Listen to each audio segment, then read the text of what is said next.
Hi, everyone. Thank you for joining us for today's Starlight Sprints 9 and 10 review. High-level goals for this sprint included continue bug and theming work, including the development of a new Surfliner theme, and support for getting UCSD's instance deployed in a production environment. Additionally, these sprints included laying the groundwork for the containerization of the Starlight code and for a revised version of the UCSD theme. The milestones that this sprint is supporting are actually two. Milestone 2 is a brief work cycle focused on maintenance, bug fixes, and theming fixes. And the ultimate goal of this milestone is to ensure that both campus instances are production ready. It also lays the groundwork for milestone 3, which is a brief work cycle focused on the containerization of the Starlight code, which will result in the containerized deployment of a Surfliner instance of Starlight, where the documentation site will be hosted, and hopeful eventual replacement of both campus production sites with the containerized version.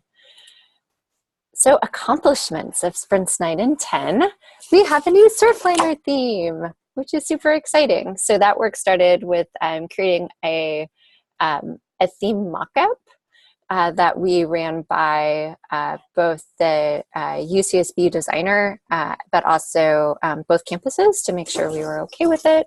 It incorporates the new colors from the brand new Surfliner logo, which is super exciting. And then Huawei did some wonderful work creating a new theme based on that mockup. There were a few bugs fixed that were discovered after the initial version were created, which were traced back to the UCSB theme that it was based on, so those got resolved. But I'm going to start sharing my screen now so you can see what it looks like. So you can see it here in the on the documentation site. This is currently on the UCSB staging site where the documentation site is hosted, but once the Surfliner wide instance is available, all of this content, including the new beautiful Surfliner theme, will be migrated to that new site. The next chunk of work that was done is work on the UCSD theme. The original version of UCSD's theme, as it was developed, still had a number of outstanding issues. And so the decision was made to revisit the work that was previously done before putting the UCSD site into production. And so we ended up creating a mock-up that was based on the new decorator version 5 of the UCSD web theme, which is shown here, and ended up creating a mock-up that we're using to roughly guide that development work that is happening in the current Sprint 11.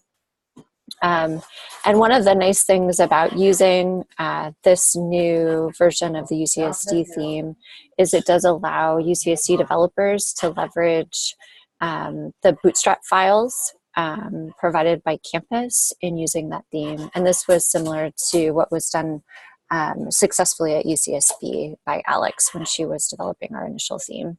The other nice thing about using this latest campus branding is it means that the Starlight site should hopefully not have to be rethemed in the near future, which is exciting.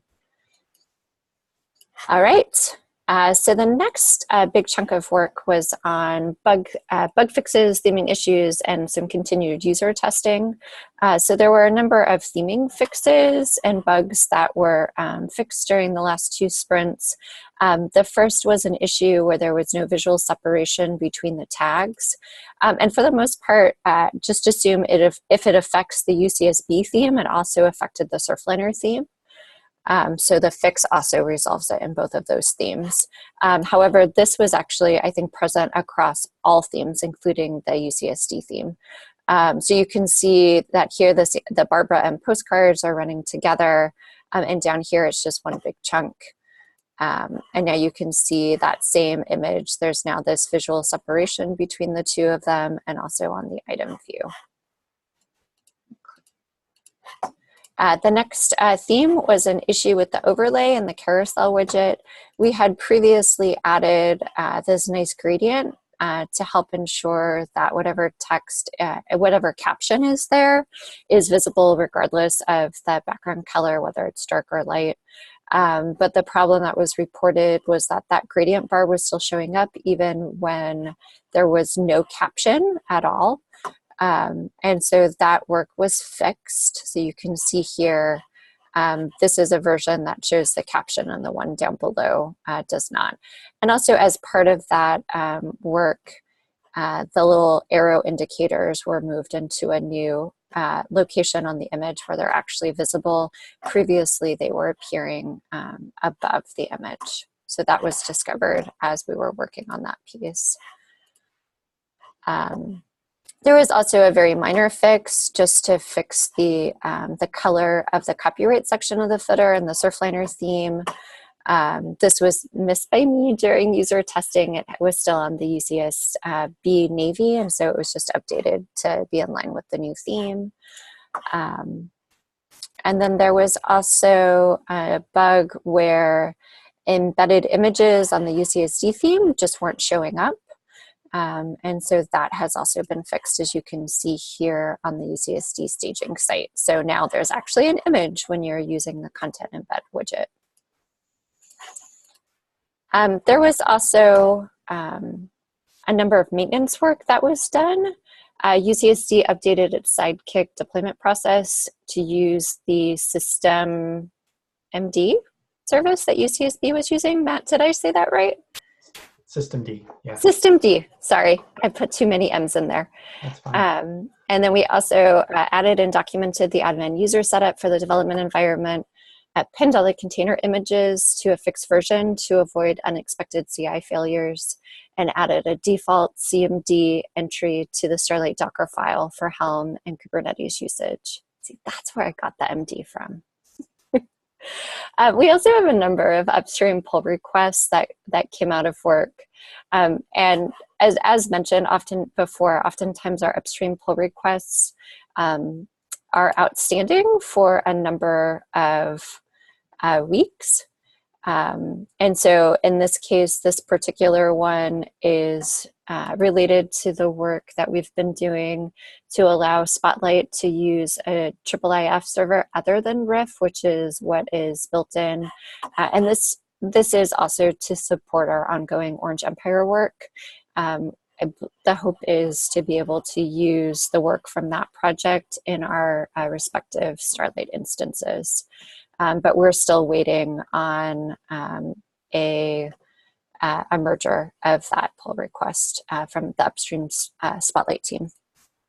There was also an issue that has been merged with the add and continue adding item button in the admin user interface, where it was redirecting you back to the sort of default layout rather than going to the next item page to add a new item.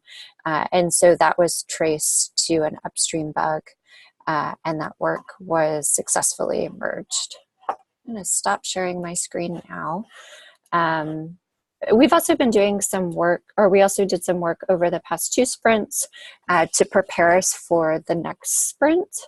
That included actually the Starlight theme work that I already talked about, so that it's available once that containerized site is available for the Surfliner team. We also have a tentative solution in place along with that upstream pull request, which will allow us Starlight to push uploads to an S3 compatible data store and to use an alternative IIIF server other than Riff for display. We're waiting on a final IIIF solution coming from Orange Empire, as well as the upstream PR to be merged or rejected before proceeding further. We also, Matt did some really great work creating a Helm ticket epic with a number of associated tickets, breaking down the work necessary to deploy a Starlight application in Kubernetes. And actually, in Sprint 10, Alex had already begun doing a lot of the background investigation to support that work. And UCSD is also actively working on setting up a production Starlight application and hopes to deploy it as soon as possible. And the theming work that's going to be done in this next sprint will also go to help support that. So we didn't quite complete everything that we had set out to accomplish. There's still that outstanding issue that's blocked because of the delay in upstream related issues with respect to RIF. We also had hoped to have the UCSD instance in production by the end of Sprint 10, and unfortunately we're not quite there yet. But still, some pretty significant progress was made by the team in these past 2 sprints. Are there any questions?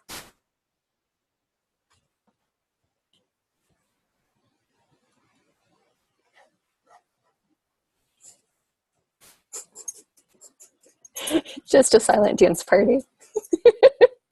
Excellent. I'm going to stop recording now. But thanks to all for logging in.